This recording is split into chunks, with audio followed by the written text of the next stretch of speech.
राधे वृंदावनेश्वरी वृषभानुसुते देवी प्रणमामि हरिप्रिये। वाञ्छाकल्पतरुभ्यश्च कृपा सिन्धुभ्यैव च पतितानां पावनेभ्यो वैष्णवेभ्यो नमो नमः। जय श्री कृष्ण चैतन्य प्रभु नित्यानंद श्री अद्वैत गदाधर श्रीवासादि गौर भक्त वृंद। हरे कृष्णा कृष्णा कृष्णा हरे हरे, हरे राम राम राम हरे हरे। हरे कृष्ण।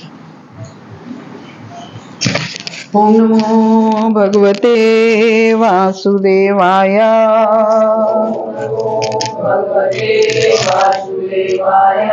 ओम नमो भगवते वासुदेवाय।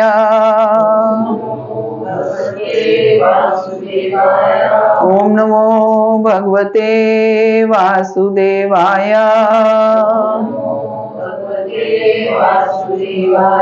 नारायणं नमस्कृत्य नरं चैव नरोत्तमं देवीं सरस्वतीं व्यासा ततो जयमुदीरये। नष्प्रायेषु अभद्रेषु नित्यं भागवत सेवया भगवती उत्तम श्लोके भक्तिर्भवति नैष्ठिकी। ग्रंथराज श्रीमद् भागवतम की। ग्रंथराज श्रीमद् भागवतम स्कंद 5 अध्याय 10 में से हम पढ़ रहे थे कि राजा रघुगण और जड़ भरत की कन्वर्सेशन, आपस में वार्तालाप जो है वो हम पिछली क्लास में पढ़े सुने कि राजा रघुगण जो हैं वो किस चीज से डर रहे हैं, किस चीज से? ब्राह्मण अपराध से, कि वैष्णव अपराध ब्राह्मण अपराध से मुझे बहुत भय लगता है। क्या कहते हैं? ना तो मुझे इंद्र के वज्र का भय है, ना नाग दंश का, ना भगवान शिव के त्रिशूल का। मुझे ना तो मृत्यु के अधीक्षक यमराज के दंड की परवाह है और ना ही मैं अग्नि से, सूर्य से, चंद्रमा, वायु, कुबेर के अस्त्रों से, किसी से मैं डरता नहीं हूं। लेकिन मैं ब्राह्मण के अपमान से डरता हूं, मुझे इससे बहुत भय लगता है। तो भागवत हमें सिखाती है कि डरने की वस्तु क्या है, डरना किससे है? हमें वैष्णव अपराध से डरना है, क्योंकि वैष्णव अपराध जो है ब्राह्मण के प्रति, वैष्णव के प्रति किया गया अपराध जो है वो हमारी भक्ति लता को सुखा देता है। हमें एकदम नीचे हमारा पतन हो जाता है, नीचे हम गिर सकते हैं, हमारा भक्ति से मन उचाट हो जाएगा, भक्ति नहीं कर पाएंगे, नाम जप नहीं कर पाएंगे। तो ये जड़ भरत कह रहे हैं। आगे क्या कहते हैं? मैं आपको योग शक्ति का प्रतिष्ठित स्वामी मानता हूं। अब जब भी कोई महापुरुष हमारे सामने आए, कोई गुरु आए, कोई महापुरुष आए, कोई संत, उनसे हमें प्रश्न पूछने की आदत होनी चाहिए, है ना। भगवान क्या कहते हैं भगवद गीता में? तद्विधि प्रणिपातेन परिप्रश्नेन सेवया उपदेक्षन्ति ते ज्ञानम ज्ञानं तत्व दर्शिना। क्या करना है? सबसे पहले कोई महापुरुष, कोई संत, कोई महात्मा, कोई भी ऐसा व्यक्ति जो आपको ऐसा लगे कि आपसे भक्ति में ऊपर है, हमसे सारे, हमें क्या करना चाहिए? हमसे सभी भक्ति में ऊपर है। तो वो अगर सामने आए तो सबसे पहला काम क्या करना है? प्रणिपात करना है, दंडवत करना है, प्रणाम करना है उनको। प्रणिपातेन परिप्रश्नेन, फिर उनसे प्रश्न करना है। जो भी जिज्ञासा आपके मन में है वो प्रश्न करना है। कैसे प्रश्न करना है? ये हमें राजा रहुगण सिखा रहे हैं कि कैसे प्रश्न करना है। हमें ये प्रश्न नहीं करने हैं कि मेरी बेटी की शादी कब होगी, बेटे की नौकरी कब लगेगी, कब मेरा व्यापार अच्छा होगा, कब क्या। ये भौतिक प्रश्नों के करने का कोई प्रश्न नहीं है। प्रश्न कैसे करने हैं ये हमें राजा रहुगण की हालांकि जड़ भरत एक जड़ की तरह थे, गूंगे बहरे जड़, देखने में पालकी उठाने वाले एक मजदूर किस्म के व्यक्ति लग रहे थे, लेकिन जड़ भरत से भी ज्यादा बुद्धिमान जो बताया है शास्त्र में, भागवत में, वो किसको बताया है? राजा रहुगण को बताया है कि 1 मिनट में उन्होंने कैसे उनको पहचान लिया उनकी एक दो बातों से कि ये तो कोई भक्त हैं, कोई उच्च कोटि के भक्त हैं और मुझे इनसे क्षमा याचना करनी चाहिए क्योंकि मैंने इनको बहुत बुरा भला कह दिया। और अब जब अवसर मिला तो प्रणिपात भी किया, परिप्रश्नेन भी किया, और तीसरा सेवया, और हमें उनकी सेवा करनी चाहिए, उनसे पूछना चाहिए प्रभु मैं आपके लिए क्या कर सकता हूं, मैं आपकी कैसे सेवा कर सकता हूं, है ना, मैं आपकी कैसे सेवा कर सकता हूं। तो क्या प्रश्न पूछ रहे हैं कि मैं आपको योग शक्ति का प्रतिष्ठित स्वामी मानता हूं, आप आत्मज्ञान से भली भांति परिचित हैं। प्रश्न पूछने का तरीका क्या होता है?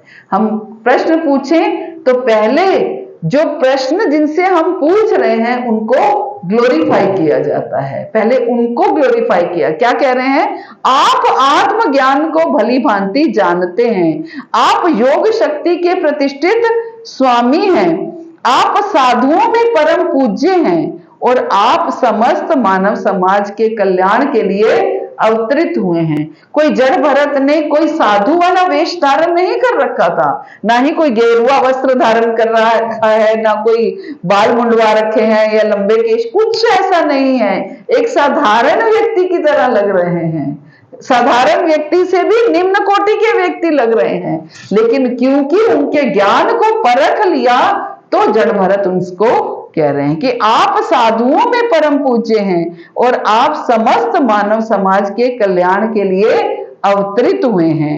आप आत्मज्ञान प्रदान करने आए हैं और ईश्वर के अवतार तथा ज्ञान के अंश कपिल देव के साक्षात प्रतिनिधि हैं कि आप जैसा कपिल देव में ज्ञान है ऐसा ही ज्ञान मुझे आप में दिख रहा है, आप उन्हीं के प्रतिनिधि हैं। अतः मैं आपसे पूछ रहा हूं, हे गुरु, इस संसार में सर्वाधिक सुरक्षित आश्रय कौन सा है?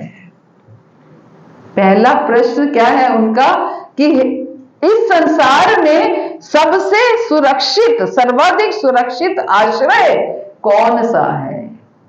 हम किसका आश्रय लें? सबसे ज्यादा सुरक्षित आश्रय किसका है? हम किसी का भी आश्रय लें। अपने बच्चा जब होता है माता पिता का आश्रय लेता है, विवाह होता है पति पत्नी का, पत्नी पति का आश्रय लेता है, लेकिन ये क्या है? ये क्या सुरक्षित आश्रय है? नहीं है। हमें नहीं पता कब माता पिता चले जाएंगे, हमें पता ही नहीं चलेगा, फिर किस तरह आश्रय लेंगे? कब पत्नी को छोड़ के पति, पति को छोड़ के पत्नी चली जाएगी, पता नहीं चलेगा, किसका आश्रय लेंगे? तो वो कह रहे हैं सबसे सर्वाधिक सुरक्षित आश्रय किसका है? हम कौन सा आश्रय है? हे गुरु, इस संसार में सर्वाधिक सुरक्षित आश्रय कौन सा है? ये पहला प्रश्न है उनका।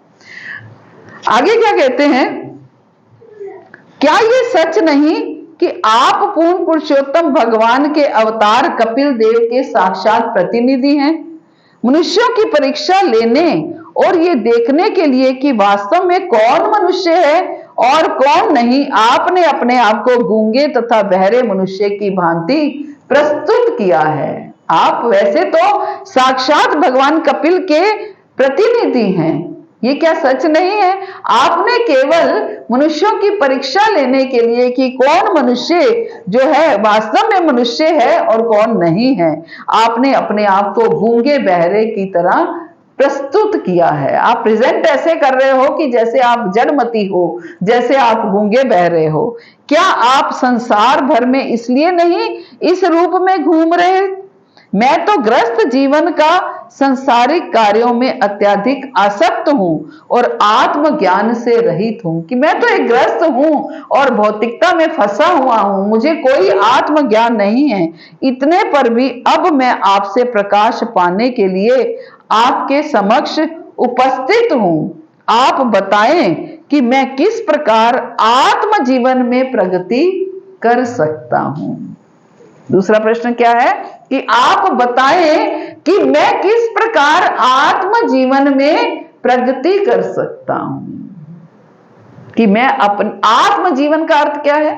हम क्या प्रगति पूछते हैं? मेरे शरीर की प्रगति कैसे हो, मैं ज्यादा धन कैसे कमाऊं, मैं कैसे आगे बढ़ूं, मेरी कब प्रमोशन हो, अच्छी नौकरी कब लो, अच्छा प्लेसमेंट कैसे मिले, अच्छा पैकेज कैसे मिले। उन्होंने क्या बोला? मैं कैसे आत्म जीवन में प्रगति कर सकता हूं। आप ये बताइए कि मैं अपनी आत्मा की अपलिफ्टमेंट कैसे करूं, मैं आत्मिक तौर से कैसे प्रगति करूं।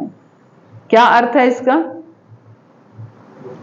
आत्मा की करना है, आत्मा का मैं आत्मा को कैसे ये ज्ञान दूं, कैसे समझूं, कैसे आत्मा और शरीर के ज्ञान को समझूं और कैसे इसमें आगे बढ़ूं, कैसे भगवत तत्व को समझूं, कैसे भगवान को जानूं और कैसे आत्मा और परमात्मा के संबंध को जानूं। मैं कौन हूं? मैं आत्मा हूं। मेरा भगवान के साथ क्या नित्य संबंध है, मैं यहां क्यों आया हूं, किस लिए आया हूं। ये उनका दूसरा, कैसे मैं आत्म जीवन में प्रगति कर सकता हूं, कैसे मैं आत्मा के ज्ञान को समझ सकता हूं। पहला प्रश्न क्या था? मैं सर्वाधिक सुरक्षित आश्रय कौन सा है, सबसे सुरक्षित आश्रय कौन सा है। अब दूसरा प्रश्न है, मैं किस तरह से आत्म जीवन में प्रगति कर सकता हूं। आगे कहते हैं, आपने कहा कि मैं श्रम करने में थकता नहीं हूं। जड़ भरत जब पालकी उठा रहे थे तो उन्होंने क्या बोला था कि मैं तो नहीं थकता हूं, क्योंकि मैं एक आत्मा हूं, मैंने तो पालकी उठाई ही नहीं, तो मैं कैसे थकूंगा। पालकी किसने उठाई है? मेरे शरीर ने उठाई है। तो मैं श्रम करने में थकता नहीं हूं। यद्यपि आत्मा देह से पृथक है, किंतु शारीरिक श्रम करने से थकान लगती है और ऐसा लगता है कि ये आत्मा की थकान है। हालांकि वो कहते हैं कि आत्मा और शरीर अलग अलग हैं, लेकिन फिर भी जब शरीर थकता है तो ऐसा महसूस होता है कि आत्मा भी थक गई है। हम कहते हैं ना, हम थक गए हैं, तो आत्मा की थकान है ऐसा लगता है। जब आप पालकी ले जा रहे होते हैं तो निश्चय ही आत्मा को भी श्रम करना पड़ता होगा।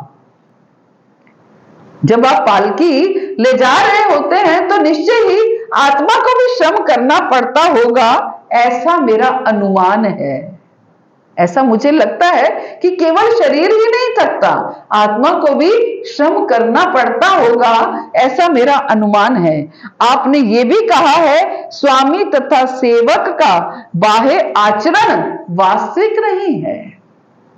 स्वामी तथा सेवक का बाहरी जो आचरण है वो वास्तविक नहीं है, किंतु प्रत्यक्ष जगत में ये वास्तविक भले ही ना हो तो भी प्रत्यक्ष जगत पदार्थों से वस्तुएं प्रभावित भी हो ही जाती हैं। भले ही ऊपरी तौर से हम अपने आप को समझाते रहे कि हम आत्मा हैं, शरीर नहीं है, लेकिन फिर भी हम बाहरी जगत की पदार्थों से प्रभावित हो ही जाते हैं। ऐसा दृश्य तथा अनुभव गम्य है। अतः भले ही भौतिक कार्यकलाप अस्थायी हो, किंतु उन्हें असत्य नहीं कहा जा सकता।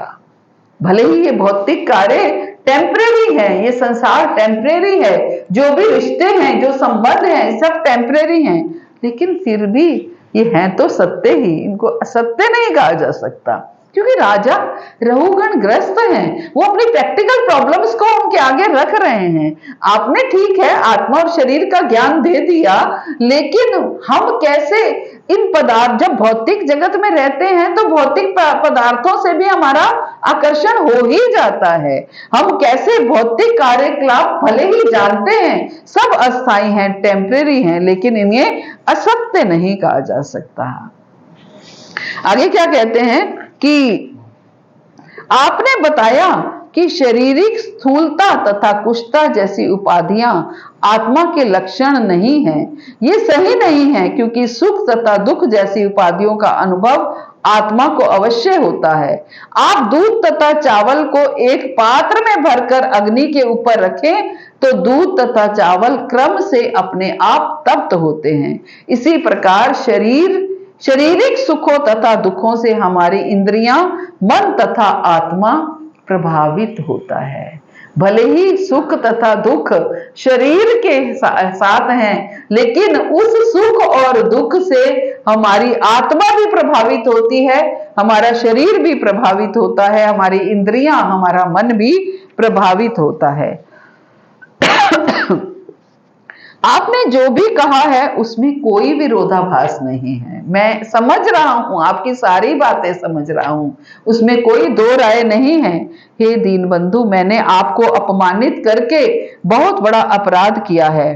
राजा का शरीर धारण करने के कारण मैं झूठी प्रतिष्ठा में फूला हुआ था, अतः इसके लिए मैं अवश्य ही अपराधी हूं। अब मेरी प्रार्थना है कि मुझ पर अहेतु की अनुग्रह की दृष्टि करें। यदि आप ऐसा करें तो आपका अपमान करके मैंने जो पाप कर्म किया है उससे मैं मुक्त हो सकूंगा। हे स्वामी, आप समस्त जीवात्माओं के मित्र, पूर्ण पुरुषोत्तम भगवान के सखा हैं। पहले क्या बता रहे थे? आप उनके प्रतिनिधि हैं, कपिल देव के प्रतिनिधि हैं। अब क्या कह रहे हैं? आप पूर्ण पुरुषोत्तम भगवान के सखा हैं। क्या समझ आ रही है इस बात से? हैं? अर्जुन और कृष्ण के जैसा है, लेकिन इससे कंक्लूजन क्या निकल रहा है कि जो कोई व्यक्ति भी हमें आत्मज्ञान प्रदान करता है वो कोई साधारण व्यक्ति नहीं है। वो या तो भगवान का प्रतिनिधि है, भगवान का सखा है, कुछ ना कुछ भगवान के द्वारा भेजा हुआ एक दूत है जो हमें ये समझाने के लिए आया है, आत्मज्ञान देने के लिए आया है। कोई एक साधारण व्यक्ति आत्मज्ञान नहीं दे सकता है। तो क्या कह रहे हैं? आप समस्त जीवात्माओं के मित्र, पूर्ण पुरुषोत्तम भगवान के सखा हैं, अतः आप सबों के लिए समान हैं और देहात्म बुद्धि से सर्वथा मुक्त हैं। आप इस चीज से मुक्त हैं, आप अपने आत्मा के स्तर पर हैं, शरीर के स्तर से पूरी तरह से मुक्त हैं। यद्यपि मैंने आपकी अवमानना करके अपराध किया है, मैंने आपका अपमान किया है, ये मेरा बहुत बड़ा अपराध था, किंतु मैं जानता हूं कि मेरे इस तिरस्कार से आपको कोई हानि या लाभ नहीं होने वाला है। मैंने आपका अपमान जरूर किया है, लेकिन मेरे अपमान से आपको कोई फर्क नहीं पड़ा है, आपको कोई हानि या लाभ नहीं हुआ है, क्योंकि आप तो आत्मा के स्तर पर हैं, आप इस अपराध को लेंगे ही नहीं, आपको कोई हानि या लाभ नहीं। हमें क्या होता है, कोई हमारे प्रति अपराध करता है या हमें हमारा कोई अपमान कर देता है, वो हमें भी इफेक्ट करता है ना। उसने मेरे को ऐसे कह दिया, मेरा अपमान कर दिया, तो हम उसमें भी हमारा भी हानि हो जाती है, क्योंकि हमारा मेंटल लेवल है वो इससे इफेक्ट होता है। हमारी साधना में, हमारे भजन में उसका इफेक्ट आता है, उससे हमारी हानि होती है, होता है ना ऐसे, क्योंकि हम एक साधारण व्यक्ति हैं और हमारा कोई अपमान करता है तो हमें उससे हानि होती है, क्योंकि हम उसी के बारे में सोचते रहते हैं। तो वो कहते हैं कि मैंने अगर आपका अपमान किया है, जहां तक मैं समझ रहा हूं, आपको इससे ना तो कोई लाभ हुआ है ना हानि हुई है, आपका इससे कोई लाभ या हानि नहीं होने वाला है, क्योंकि आप दृढ़ संकल्प हैं, आप दृढ़ संकल्प हैं। आपने अच्छे से समझ लिया है कि आप देहात्म बुद्धि के स्तर पर नहीं हैं, आप आत्मा हैं, जबकि मैं अपराधी हूं। अगर मान लीजिए हमने किसी का अपमान किया, उस व्यक्ति ने हमारा अपराध नहीं लिया, है ना, हमारा किया हुआ अपराध नहीं लिया, लेकिन हम फिर भी अपराधी बन गए, क्योंकि हमने वो अपमान किया। हमारे जो सूक्ष्म शरीर पर उसका इफेक्ट आ गया, हमारे मन पर, हमारी बुद्धि पर उसका इफेक्ट आ गया, क्योंकि हमने एक व्यक्ति का अपमान किया। है ना। इसलिए कुछ भी करने से पहले हमें किसी ये अवश्य सोचना है, कहते ना तोल मोल के बोल, है ना, तोल मोल के बोल, हमें तोल तोल के बोलना है। हम किसी का भी अपमान करने के अधिकारी नहीं है। अगर हम किसी का अपमान करते हैं, भले ही हम कई बार कहते हैं ना उसको कोई फर्क नहीं पड़ता, वो बुरा नहीं मानता, हम तो ऐसे कह देते हैं वो बुरा नहीं मानता, भले ही वो बुरा ना माने, है ना, वो बुरा ना माने, लेकिन आपकी किताबों में लिखा गया, आपकी बुक्स में लिखा गया कि आपने उस व्यक्ति का अपमान किया था। फिर कभी कभी हम कहते हैं ना उसने मेरा इतना अपमान कर दिया, वो मेरे बारे में ऐसा बोलता है, तो हमने कभी ना कभी अपमान किया था, वो हमें रिटर्न में मिलता है। फिर हमें समझ नहीं आती कि मेरा अपमान क्यों किया गया। तो ये जो कर्म की चक्रव्यूह है ना, ये चलता रहता है। इसलिए हमें सोच समझ के इन बातों को करना है। इसलिए वाणी किस लिए मिली हुई है? वाणी का प्रयोग केवल और केवल कृष्ण कथा करने के लिए करना है। वाणी, अगर वाणी से कुछ निकल रहा है तो केवल और केवल कृष्ण की वार्ता निकलनी चाहिए। भगवान के बारे में हम किसी को बताएं, भगवान के बारे में चर्चा करें, इसके अलावा और वाणी का कोई प्रयोग नहीं है। इसके अलावा अगर वाणी का प्रयोग होता है तो वो क्या है, कहते हैं मेंढक के टट्टर जैसा है। जैसे मेंढक टट्टर करता रहता है, वैसे ही हमारी वाणी टट्टर करती रहती है। अगर हम अपनी वाणी से कृष्ण कथा के अलावा, कृष्ण की चर्चा के अलावा, कृष्ण की गुणावलियों को गाने के अलावा अगर हम कुछ करते हैं, कृष्ण का गुणगान करने के अलावा अगर हम कुछ करते हैं, तो वाणी का टर्टर करना है, मेंढक की तरह टर्टर करना है। आप दृढ़ संकल्प हैं जबकि मैं अपराधी हूं, इसलिए भले ही मैं भगवान शिव के समान बलवान क्यों ना हूं, किंतु वैष्णव के चरण कमल पर अपराध करने के कारण मैं तुरंत ही नष्ट हो जाऊंगा।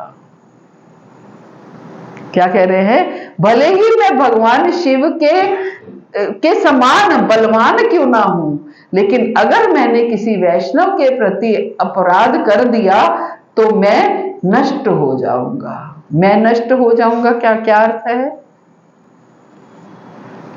ये नहीं कि मैं मारा जाऊंगा, मेरी मृत्यु हो जाएगी, नष्ट होने, या मेरा कहीं धन का लॉस हो जाएगा। मेरी भक्ति का पूर्ण रूप से नाश हो जाएगा, मैं पूर्ण रूप से नष्ट हो जाऊंगा। तो इसका मतलब क्या है? नष्ट होने का अर्थ क्या है? हमारी भक्ति लता का सूखना। अगर हमारी भक्ति नष्ट हो गई, हमारा सब कुछ नष्ट हो गया ना। अगर धन गया तो कुछ नहीं गया, शरीर गया, स्वास्थ्य गया तो कुछ गया, लेकिन अगर भक्ति गई तो सब कुछ गया, है ना। अगर भक्ति गई तो सब कुछ गया। धन गया तो कुछ नहीं गया, कोई बात नहीं, धन गया वापिस आ जाएगा।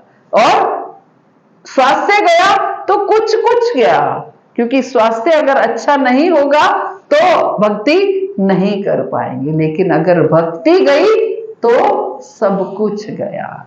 इसलिए सबसे प्रीशियस, सबसे मूल्यवान वस्तु क्या है? हमारी भक्ति है, जिसको हमें बचा के रखना है। प्रभुपाद कहते हैं, महाराज रघुगण अत्यंत बुद्धिमान थे और वैष्णव के प्रति किए गए अपराध के अशुभ फलों से भली भांति परिचित थे, अतः वे जड़ भरत द्वारा क्षमा किए जाने के लिए अत्यंत व्यग्र थे। बड़े वो हो रहे थे कि मुझे ये क्षमा कर दें, बस वैष्णवों से क्षमा मांगते रहने चाहिए, हमेशा क्षमा मांगते रहने चाहिए, भले ही हमारा कोई अपराध हो या ना हो। एक व्यक्ति ने, भक्त ने कुछ ऐसा किया कि मंदिर में कुछ हेर फेर कर दिया। माया बड़ी प्रबल है।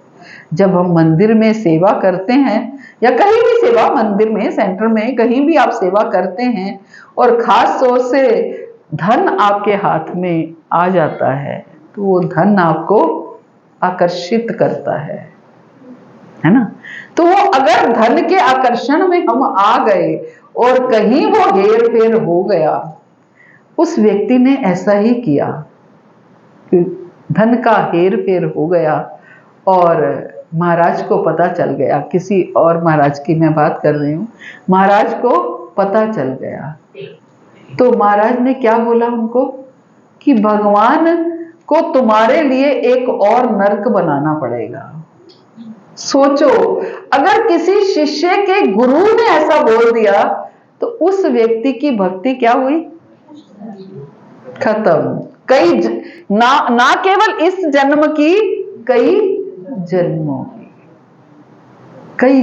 की भक्ति छू भी नहीं पाएंगे वो। ना जाने किन किन योनियों में जाएंगे कि भगवान को आपके लिए एक और नरक बनाना पड़ेगा। जो काम आपने किया है उसके लिए भगवान को आपके लिए अलग से नरक बनाना पड़ेगा। सोचिए। इसलिए साथी सावधान ना, सावधान रहना है, हमेशा अपनी भक्ति को बचा के रखना है। ना केवल धन, बहुत सारी चीजें आकर्षित कर जाती हैं। ये माया है, माया नगरी है। जब माया नगरी में हम आए हैं तो माया चप्पे चप्पे पे हमारे साथ है और हमें वॉच कर रही है, कहाँ ही फिसल सकता है। कंचन और कामनी, गुरु महाराज क्या कहते हैं? कंचन और कामनी, ये दो चीजें हमें फिसला देती हैं।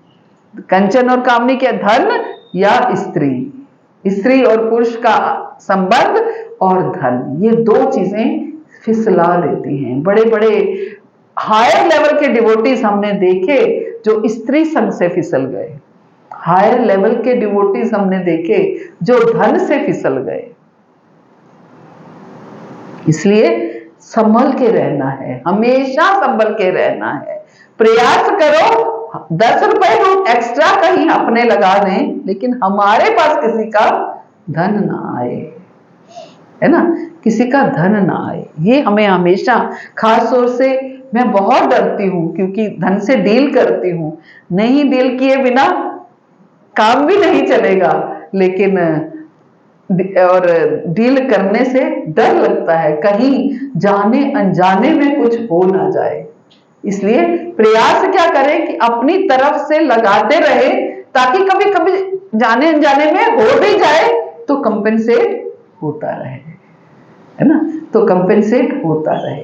तो ये अपराध जो है ना, ये हमारे साथ साथ चलते हैं। इसलिए प्रभुपाद क्या कह रहे हैं कि जड़ भरत द्वारा क्षमा किए जाने के लिए वो बड़े व्यग्र थे, वो बड़े उत्तेजित थे कि मुझे क्षमा कर दें।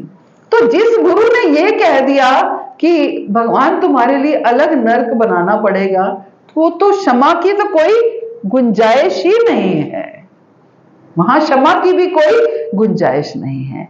प्रत्येक मनुष्य को चाहिए महाराज रहुगण के पद चिन्हों का अनुसरण करते हुए वैष्णव के चरण पर, कमल पर अपराध ना करे। कहते हैं ना, वैष्णव जो हैं वो आग की तरह होते हैं। जैसे आग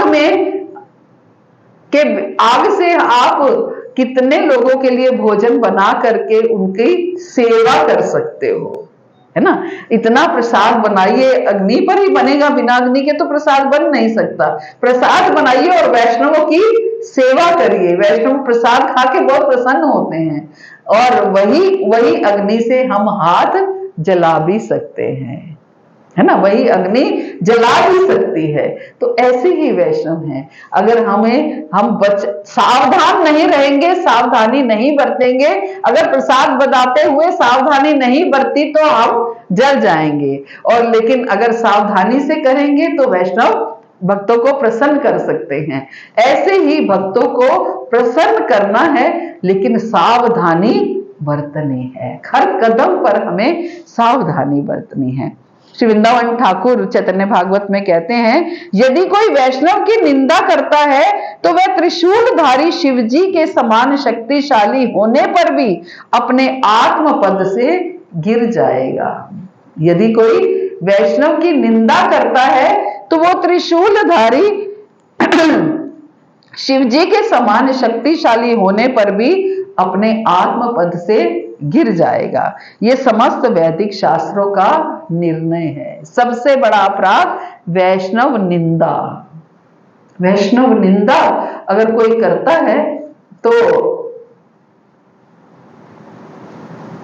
उसकी भक्ति लता पूर्ण रूप से सूख जाती है। अब प्रश्न ये उठता है, निंदा क्या है? निंदा की क्या डेफिनेशन है?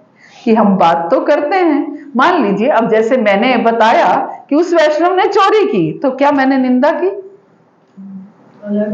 मैंने अलर्ट किया, है ना। ऐसे ही कभी हम देखें कि किसी व्यक्ति की, किसी भक्त की झूठ बोलने की आदत है, चोरी करने की आदत है, तो हम अलर्ट कर सकते हैं कि उसकी ऐसी आदत है, थोड़ा बच के रहना। लेकिन निंदा का मतलब है कि हम उसको डीफेम करना चाहते हैं, है ना, डीफेम करना चाहते हैं। तो डीफेम कर, अगर हम किसी को इंटेंशनली डीफेम करना चाहते हैं, मतलब इंटेंशनली मतलब अपनी जानबूझ करके मैं किसी को इमेज खराब करना चाहती हूं, मैं किसी को बदनाम करना चाहते हैं, तो वो निंदा है ना। जानबूझकर अगर हम किसी को बदनाम करना चाहते हैं तो वो निंदा है। लेकिन अगर हम किसी को अलर्ट कर रहे हैं कि हाँ, हम उसको, वो व्यक्ति की ऐसी आदत है तो थोड़ा बच के रहना, तो वो निंदा नहीं है। वो हम सावधान कर रहे हैं किसी को। क्योंकि जब हम साथ में काम करते हैं, ऑफिस में भी इवन साथ में काम करते हैं, तो किसी व्यक्ति की कैसी बात होती है, किसी की व्यक्ति का कैसा स्वभाव होता है। जैसे मैंने फाइनेंशियल इंस्टीट्यूट में काम किया, वहां हर कदम पे ये काम होते थे, हर स्टेप पे, और वहां पर धन का हेर-फेर करना बहुत आसान था, बहुत आसान था, क्योंकि एम्प्लॉइज के हाथ में सब कुछ होता है, पासवर्ड्स, ये वो सब कुछ होता है, तो धन का हेर-फेर करना कोई मुश्किल नहीं होता है एम्प्लॉइज के लिए। लेकिन अगर हम किसी एम्प्लॉय को देखते हैं ऐसा करते हुए, और अगर हम अपने बॉस को कहते हैं कि हाँ, ये काम हो रहा है, तो क्या हमने उस एम्प्लॉय की निंदा की? नहीं की, है ना। हमने उनको अलर्ट किया कि हाँ, ऐसा हो रहा है, कल को ये कुछ भी हो सकता है। इसलिए निंदा का मतलब है, अगर हम किसी को डिफेम करते हैं तो वो निंदा है। आगे कहते हैं, जो वैष्णव की निंदा करता है उसे कोई नहीं बचा सकता। जो वैष्णव की निंदा करता है उसे कोई नहीं बचा सकता, चाहे वह शिव जी के समान बलशाली क्यों ना हो, चाहे वो शिव जी के समान।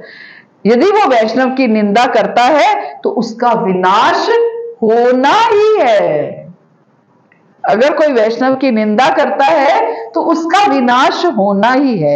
यही समस्त शास्त्रों का निर्णय है। यदि कोई शास्त्रों के निर्णय की अवहेलना करके वैष्णव की निंदा करता है तो उसका विनाश निश्चित है। यही समस्त शास्त्रों का निर्णय है। यदि कोई शास्त्रों के निर्णय की अवहेलना करके वैष्णव की निंदा करता है तो इसका कारण वो जन्म जन्मांतर तक कष्ट भोगता है। इसलिए साथी सावधान, हमें सावधान रहना है, डरना नहीं है, डरना नहीं है, हमें फियरफुल नहीं रहना है, केयरफुल रहना है ना, केयरफुल रहना है। डरना नहीं है, लेकिन सतर्क रहना है, सतर्क रहना है कि कहीं हमसे ये हो ना जाए। हरे कृष्णा। श्रील प्रभुपाद की जय, गुरु महाराज की जय, आप सब भक्तों की जय। तो किसी का कोई प्रश्न हो? यस।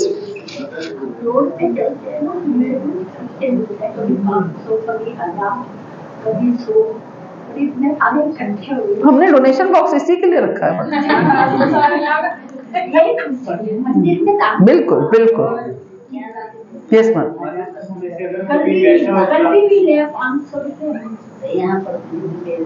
जैसे हम वैष्णव अपराध की बात कर रहे हैं, मैंने 15 साल पहले कभी कोई अपराध करा हुआ, फॉर एग्जाम्पल, तब तो कुछ पता भी नहीं था, कैसे किसी कर दिया, तो उस टाइम का भी काउंट होगा वो? तो देखो, अगर तो उन्होंने अपराध लिया है, जिसके प्रति आपने अपराध किया है, नहीं, जैसे मैंने फॉर एग्जाम्पल कोई जा रहा है, मैंने उसके लिए बोल दिया, कि ये तो मंदिर जाता रहता है, उसको नहीं पता लेकिन मुझसे निकल गया, तो क्या होगा? मतलब तब भी मैं देखो, हरिनाम ऐसे सब अपराधों को क्षमा करता है। अगर आप अपराध कोई ले लेता है, आपने उसके मुंह पे बोल दिया या आपने पीछे से भी बोला और किसी ने उनको जाके बोल दिया, उसके मन में आपके प्रति ये भाव आ गया कि ये तो मेरे प्रति उसने ऐसा अपमान मेरा कर दिया, तो वो वैष्णव अपराध है। वो तब तक रहेगा जब तक आप उनसे क्षमा नहीं मांगोगे। बस केवल एक क्षमा, वैष्णव बहुत दयालु होते हैं, अगर वो वैष्णव है तो वो दयालु हैं, केवल एक क्षमा करने से ही, मांगने से ही क्षमा कर देते हैं। हाँ, अगर हमको पता ही नहीं है तो आपका अपराध तो बना, उन्होंने लिया नहीं, आपका अपराध बना, तो हम पश्चाताप करते हुए, हरिनाम करते हुए उस अपराध से क्षमा मांग सकते हैं, या उस व्यक्ति से हम क्षमा याचना कर सकते हैं कि मैं तो आपके बारे में बड़ा बुरा भला बोलता था, तो लेकिन मुझे अब पता चला आप तो बहुत अच्छे व्यक्ति हैं, तो कृपया मुझे क्षमा कीजिए। थोड़ी सी अपने अहम को डाउन करना पड़ेगा, इससे हमारा अहंकार कम होता है। अगर हम वैष्णव के प्रति अपराध जाने अनजाने हो गया और हमें पता है किसके प्रति अपराध हुआ है, तो हमें क्षमा याचना करने में कोई हिचकना नहीं चाहिए। क्षमा याचना करेंगे, आपका जन्म जन्म सुधर जाएगा। फिर भले ही वो वैष्णव क्षमा करे या ना करे, आपने याचना कर दी तो आपका अहंकार डाउन हो गया, तो आपको लाभ होगा, आपका मन साफ हो गया, आपकी बुद्धि ने आपको अच्छा कार्य करने के लिए प्रेरित किया और आपका अहंकार नीचे हो गया, तो आपका सूक्ष्म शरीर क्लियर हो गया और जो हमारे साथ जाना है ना। माता जी, जैसा कोई गलत जब करा तो उसको तो तुम गलत करे तो वो भी अपराध होता है? नहीं, अपराध नहीं है, लेकिन टोकने का थोड़ा तरीका सही होना चाहिए। पब्लिकली ना बोले, थोड़ा सा उसको समझाने के तरीके से कि मुझे ऐसा लगता है कि आप जब करते हुए ना थोड़ा सा शब्द ठीक नहीं बोल रहे हो, आप एक बार ध्यान से सुनो, है ना। थोड़ा तू तो कैसे जब करती है, ये नहीं बोलना है, थोड़ा आराम से हम बोल सकते हैं। माता जी, जैसे हम प्रीचिंग के लिए जाते हैं तो सब उसका सिंगर बोलते हैं कि बोल भी देते हैं, तो क्या उसका भी अपराध होता है? उनका होगा तो होगा, आपको क्या चिंता है? नहीं, चिंता नहीं, आप मत करो। वाला तो ऐसे बोलता है तो अब जाने अनजाने उनको पता ही नहीं है तो वो बोलता है तो ठीक है, हमें अपराध नहीं लेना है किसी का भी। कोई अगर हमारे प्रति अपराध करता है तो हमारा एक वैष्णव सिद्धांत क्या कहता है कि हमें किसी का अपराध नहीं लेना है, ताकि उसका अकाउंट क्लियर। एक वैष्णव जो है परम दयालु होते हैं, इसलिए हमें किसी का अपराध नहीं लेना है कि उसने ऐसा कह दिया, ठीक है, वो जो है अच्छा कर रहा है। यस। वैष्णव मीन्स क्या होता है कि तिलक कंठी, ये मतलब जो पहने वही वैष्णव है? नहीं, ऐसा ये बहुत डीप डेफिनेशन है। महाप्रभु से किसी ने पूछा वैष्णव कौन होते हैं, तो पहले महाप्रभु ने कहा कि जो एक बार कृष्ण नाम ले वो वैष्णव है, जो एक बार भी कृष्ण नाम ले वो वैष्णव है। तो सबने बोला हम तो सारा दिन ही कृष्ण नाम लेते हैं, तो ठीक, जिसको देखने से भी कृष्ण की याद आ जाए वो वैष्णव है ना। तो हमारे लिए सारी डेफिनेशंस हैं। कहने का अर्थ है हमें किसी के प्रति अपराध नहीं करना है, क्योंकि हम नहीं जानते कौन अंदर से वैष्णव। मान लीजिए कोई बहुत अच्छा भक्त है लेकिन उसने कंठी तिलक धारण नहीं किया हुआ है, तो हम कैसे जानेंगे कि वो भक्त है या वैष्णव है? तो इसलिए अपराध हमें किसी के प्रति नहीं करना है। कहा ऐसा जरूर जाता है कि वैष्णव अपराध नहीं करना है, क्योंकि वैष्णव का जज करना मुश्किल है, इसलिए हमें किसी के प्रति भी अपराध नहीं करना है। इसलिए सतर्क हमें हर किसी के लिए रहना है, किसी के प्रति अपराध ना करें। अपनी जो खास तौर से वाणी को बहुत सोच समझ के प्रयोग करना है, बहुत सोच समझ के, क्योंकि अपराध ज्यादातर कहां से होते हैं? वाणी से होते हैं। हम शरीर से, एक्शन से अपराध इतना नहीं करते। हंती किसी को मारते नहीं हैं, निंदती है ना, निंदा करते हैं। वैष्णवा ना अभिनंदती, अभी किसी के मन के प्रति हमारे मन में थोड़ा सा खटास आ गया, द्वेष आ गया, हम करनी काट जाएंगे कि मुझे हरे कृष्णा ना बोलना पड़े, दैट इज अपराध। हरे कृष्ण अपराध हम करते हैं, ऐसे अपराध हमें अभिनंदन जरूर करना है। हरे कृष्णा माता जी, हरे कृष्णा प्रभु, क्या फर्क पड़ जाएगा, आपके मुख से हरे कृष्णा निकलेगा, है ना। किसी पर क्रोध नहीं करना, बहुत सतर्क रहना है, बहुत सतर्क। क्रोध करने का अधिकार केवल आपको तब है जब वो भक्त आपके अंडर है, यानी कि आप उनके मेंटर है, आपने उनको सिखाना है, आप उनको सिखा सकते हैं। कभी कभी उसके लिए आपको क्रोध भी करना पड़ सकता है, प्रेम से सिखाना है, लेकिन कभी कभी डांटना भी पड़ सकता है, अदरवाइज आपको अधिकार नहीं है। और 23वें श्लोक के जो आखिर के 2 सेंटेंसेस है उसको समझाइए। 23वें श्लोक के आखिर के 2 सेंटेंसेस।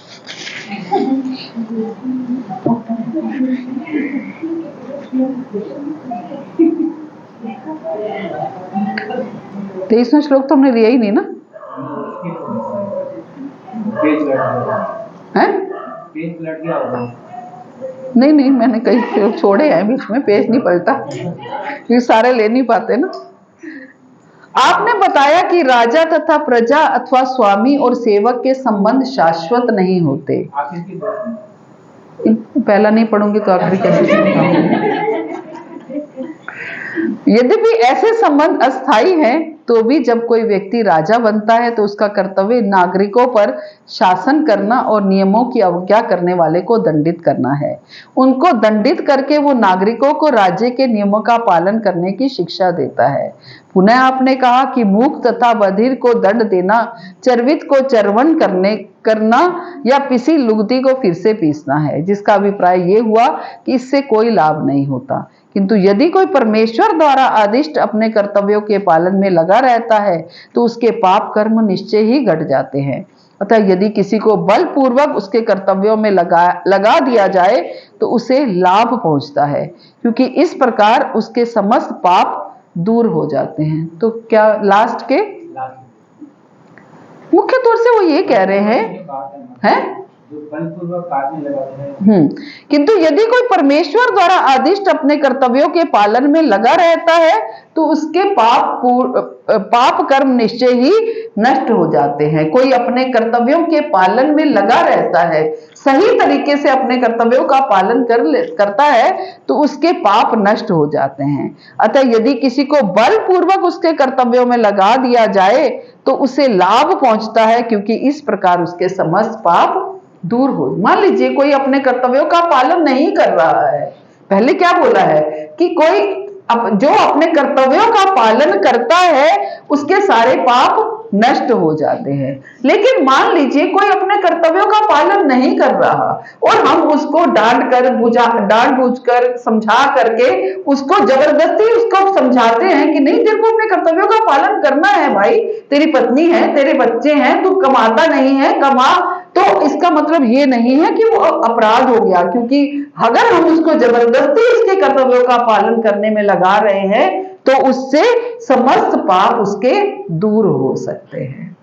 वो ये समझाना चाहते हैं कि क्या क्या वैष्णव अपराध है, कि अगर हमने किसी को जोर जबरदस्ती से डांट के डपट के उसके प्रति अपराध करके भी उसको उसके कर्तव्यों के पालन में लगा दिया। कभी कभी ऐसा होता है ना, फैमिली में कोई व्यक्ति काम नहीं करता है मान लीजिए, तब उसको डांटते भी हैं, उसकी शिकायत भी लगाते हैं, उसके साथ कई तरीके के हथकंडे अपनाते हैं कि ताकि वो अपनी ड्यूटीज निभाए, अपने माता पिता की सेवा करे, पति बच्चे का ध्यान रखे। तो अगर हम बलपूर्वक उसको अपने कर्तव्य पालन में लगाते हैं तो उससे उसके समस्त पाप दूर हो सकते हैं, क्योंकि वो अब उसके कर्तव्य पालन कर रहा है तो उसके भी पाप पूर्ण दूर हो गए और जिसने लगाया उसके भी पाप दूर हो गए। ये कहना चाह रहे हैं। इससे कोई वैष्णव अपराध नहीं बना कि भले ही उस केस में हमने उसको डांटा भी, कुछ भी किया, मारा भी, पिटाई भी कर दी, लेकिन हमने उसको उसके काम में लगा दिया, ये कहा गया। जैसे आप किसी के मेंटर, हाँ, यस, लगभग वही बात है, यस। चलिए, वाञ्छाकल्पतरुभ्यश्च कृपा सिन्धुभ्यैव च पतितानां पावनेभ्यो वैष्णवेभ्यो नमो नमः। अनंत कोटि वैष्णव वृंद की जय, जगत गुरु श्रील प्रभुपाद की जय, परम करुणामय गुरु महाराज की, आप सब भक्तों की जय। हरे कृष्णा।